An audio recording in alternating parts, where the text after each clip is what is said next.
Now turn to Section 1. Section 1. You will hear a woman telephoning a travel agent to book a holiday. First, you have some time to look at questions 1 to 7.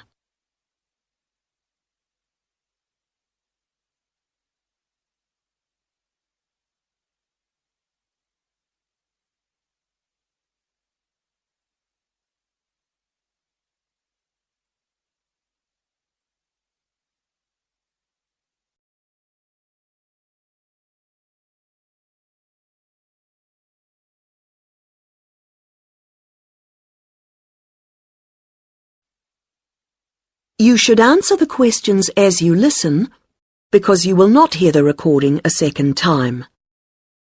Listen carefully to the first part of the conversation and answer questions 1 to 7. Hello, you're through to Go Travel. This is Darren speaking. How may I help you today? Hello, I'm calling to book a holiday. Great. May I take your name, please? Yes, it's Greaves, Anna Greaves. Is that G-R-E... No, Grieves, and Anna is with double N. Right. Thank you, Anna. Now, we're delighted you've called us. Can I ask where you heard about us? It was your advertisement in one of the magazines. Was it Holiday World? Oh, yes, that's the one. Good, thank you. It's useful to know. Of course. And did you have a particular holiday in mind, or was it a general inquiry? I think I've chosen. I like the look of the one with the code FT4551. The right destination and the prices seem reasonable. Right. Now, was it for yourself only, or... Oh no, I want to go with a couple of friends, so there'd be 3 of us going. OK. Now, there's a choice of dates, as you know. Yes, I think, well, we've got to be back by the end of August, so if we say going on August the 16th, that would work fine. No problem. And you can also choose the length of your holiday. There's, let's see, 7, 11 or 14 nights. We thought the middle one would be great. Longer would be nice, of course, but... Maybe next year. Yes. And you do need to have insurance. Uh-huh. We've 3 levels: Standard, Super and Super Plus. Standard seems a bit basic. Let's say Super. That should be sufficient. Fine. Before you hear the rest of the conversation, you have some time to look at questions 8 to 10.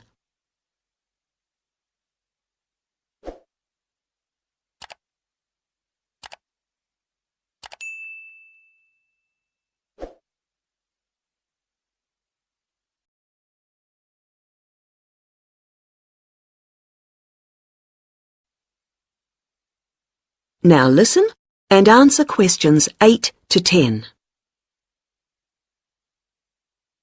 Well, that's all good so far, and the availability's OK.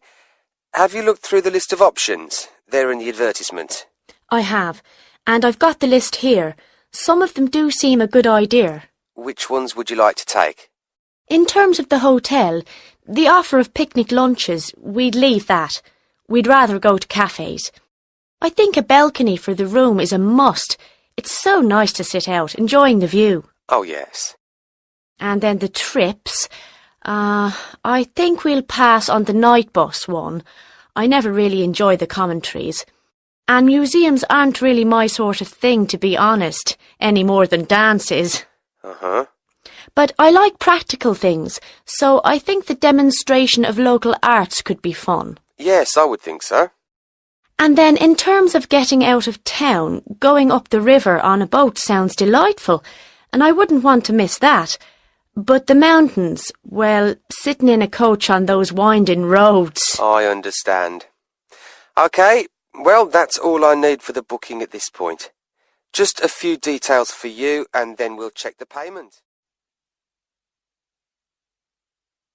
That is the end of Section 1. You now have half a minute to check your answers.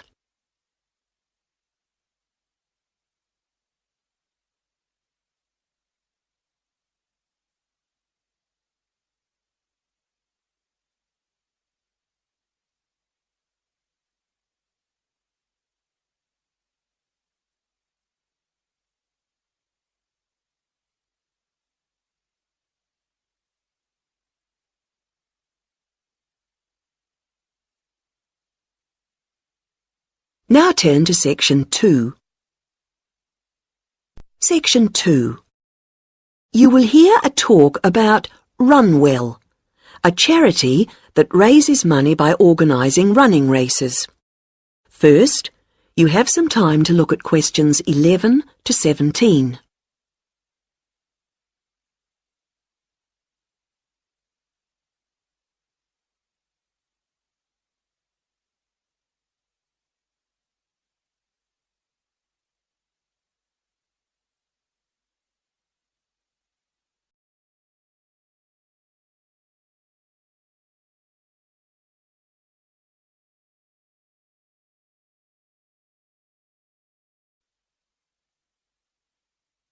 Now listen to the first part of the talk and answer questions 11 to 17. I'm very pleased to have this opportunity to tell you something about the Runwell charity and the work we do. I'll give a brief overview of what we do, and I hope you may be able to help, and then there'll be time for questions at the end. Runwell's founder, Mike Hughes, took up long-distance running in 1987, raising money by doing sponsored half marathons, and in 1992 established the charity as we know it today. By 1997, the runs were being filmed by local TV, and today they appear on national TV every year.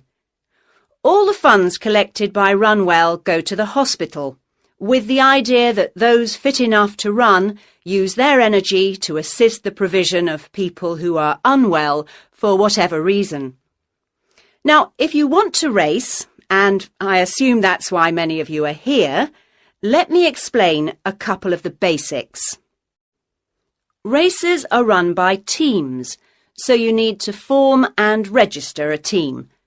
What you wear to run in is up to you, and I know some teams come up with some pretty wacky ideas. We have a standard design for your numbers, which we ask you to reproduce. So you make them up according to that standard. We don't want to spend valuable funds on doing that ourselves. Now, the race is run as a kind of relay, so while you won't actually compete side by side, we do recommend that you train as a group. This helps to optimise performance and build team spirit. It will also give you a fair idea of how much you need to eat and drink over the race distance. This is clearly essential for an effective performance, so please make sure you come along to the race with sufficient food and drink. Again, we don't spend money on providing that, but you do need to keep yourself going for the 20-kilometre course. The course goes through the town, then out through Highfield Park, concluding in the main square, where the applauding spectators will be ready to greet you. There are many different prizes, including oldest runner, youngest runner, team with the most sponsorship, team with the best costume. That one's donated by Zoom Fashions. The Mayor will introduce the Minister for Health, who will hand over each prize to the winners, and then the hospital president will make a short speech. Before you hear the rest of the talk, you have some time to look at questions 18 to 20.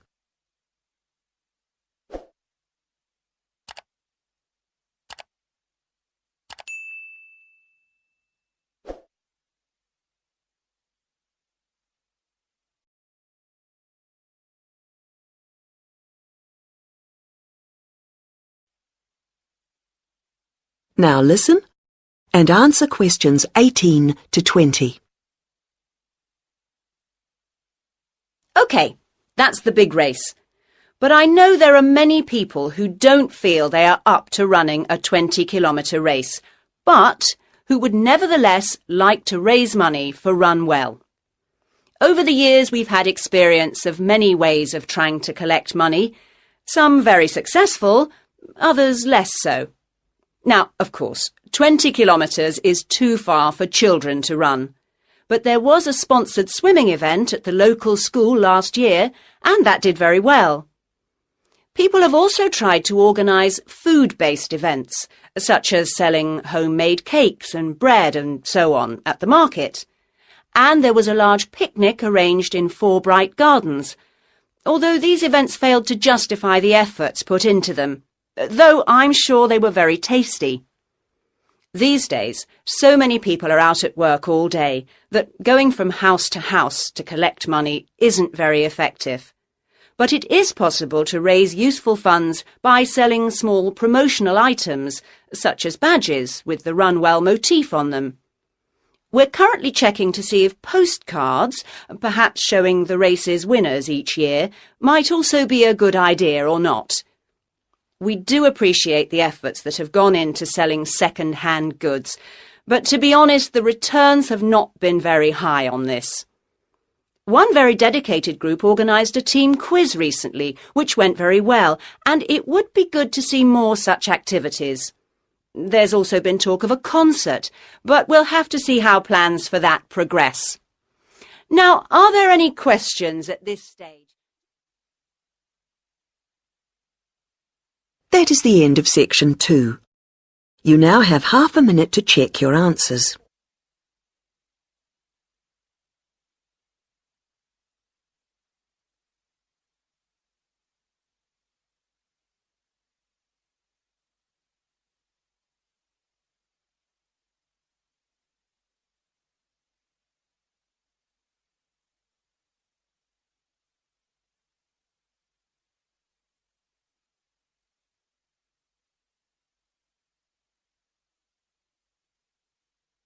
Now turn to section 3. Section 3. You will hear 3 linguistics students, Joe, Martin and Angela, discussing the presentation that Joe is giving soon as part of his course. First, you have some time to look at questions 21 to 26.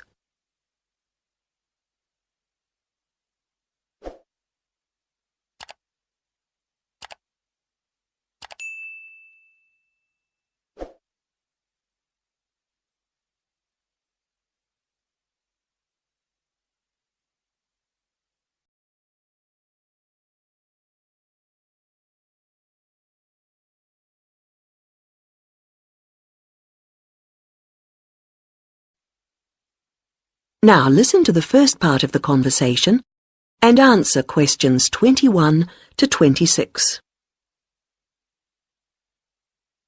Hi, Martin. Hi, Angela. Hi, Joe. Yeah, hi, Joe. So you're really worried about your presentation? The one about names? I am. Well, you know your stuff on names pretty well, so it's just a question of selecting what you want to use. That's right. But there's so much. Well, you don't have to include everything. Let's start somewhere. Well, for example, there's a lot to discuss about people's names in terms of culture. It would be a good way to start, bringing in issues of religion, society. I thought so. As long as you can keep it concise, since it's potentially a large area. I'll pick out some key points. Good. Now, that will tend to be about differences. What about something on ways in which naming practices are often similar across different languages? That sounds good. I'm not sure how much I could say that's really about just names and not really general language. Maybe you need to give that some more thought. Yes, I'm not ruling it out. Well, what about what first names mean? That's got to be specific to languages or language groups. Yes, there are all sorts of different principles at work. It's a rich area for discussion. And you can present lots of examples. It would mean a good slide or two. I'll enjoy making those up. Don't forget to put our names in. No, OK. Right, where have we got up to? Yes, now, there's the question of place names. Ones where the name of the place is the word for the situation, like something to do with sea or mountain, etc. Yes, people often don't realise the origin. It sounds like it's just a translation issue to me. Don't you think you might give that a miss? Given the time limit, perhaps you're right. You need something on place names. Could you get history in? Actually, the way migrants often used to name places after somewhere in their country of origin is interesting. Sounds a bit narrow to me. Well, I'd hope to build it up a bit. Perhaps you should make a final decision on that later. OK, I'll see how the rest of it goes first. Is that the lot? No, there's still country names, the origins of those. I think that's an interesting area. Yeah, because it's something we often don't think about. It'd be a way to bring in various aspects. History, certainly. I could project a map of the world and have people match the original meanings to the countries. Well, that seems to be a foregone conclusion. Fine. Yes, I'm feeling clearer already. Now you have some time to look at questions 27 to 30.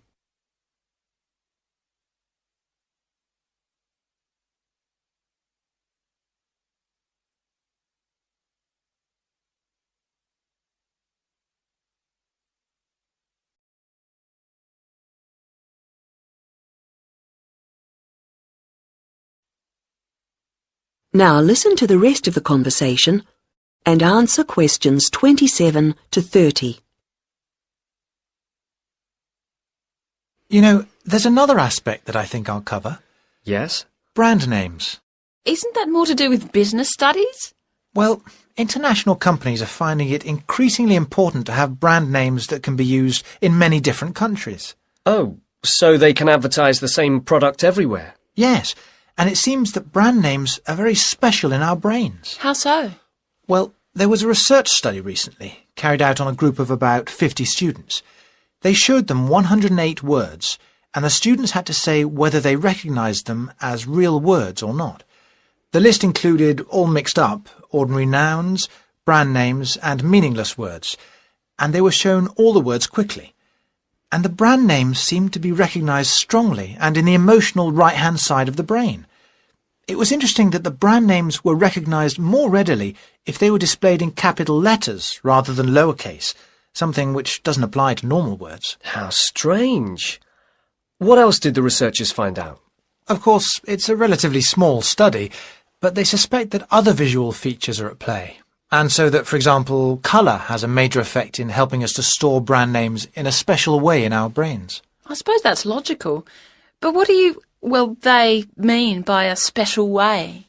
I'm not saying I understood everything about this study. Of course not. But they seem to be saying that the power of brand names is that they conjure up a range of associations inside our brains, more so than ordinary words or names do. I guess this is great news for international companies. Potentially, certainly. Though exactly what they do...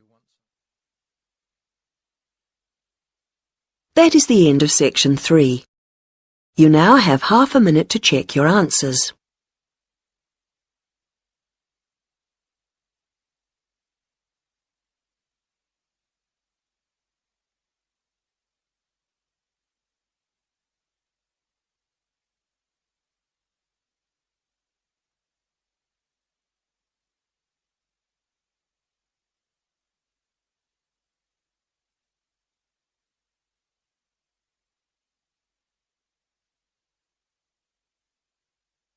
Now turn to section 4.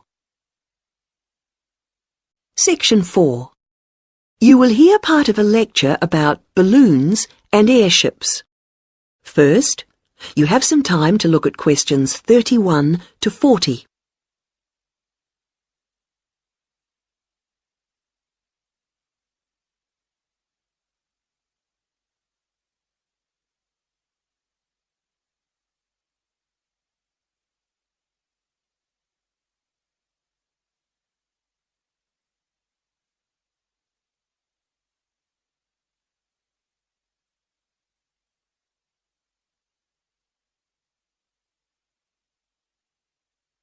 Now listen to the lecture and answer questions 31 to 40.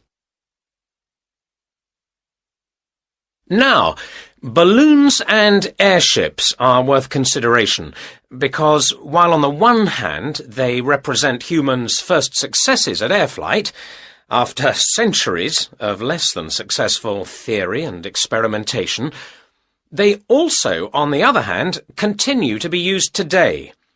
We may have appeared to have moved on to jet planes and space rockets, but you can still see these more primitive flyers in the skies. OK, gas balloons first. France saw the first balloon flight in 1783, and this began a process of development.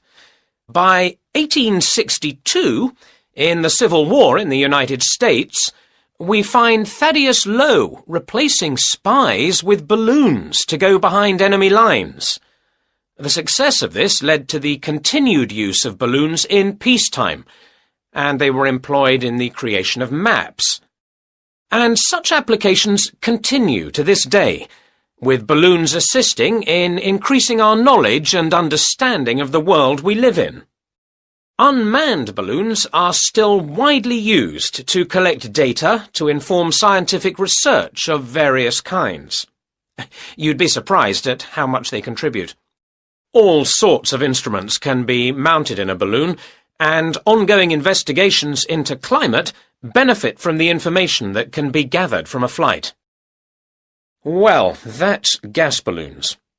Now, the increase in the popularity of ballooning as a sport or leisure activity has been mainly due to the development of the modern hot air balloon, being cheaper and safer than the gas balloon. Heating air, rather than using potentially explosive gas, is what makes these rise, although the process doesn't generate as much lift as with gas balloons. But this is a small price to pay for its other benefits, and this type of balloon is no doubt here to stay.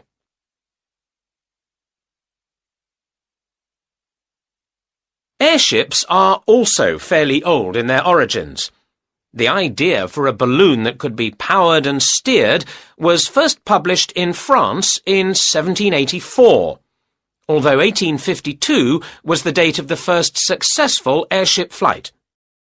The first airships, like the first aircraft, didn't provide any weather protection for their crew, so it must have been rather uncomfortable up there.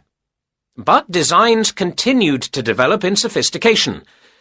It was realized that the ships would drift about if they weren't strengthened, and that to work effectively, they would have to have a framework.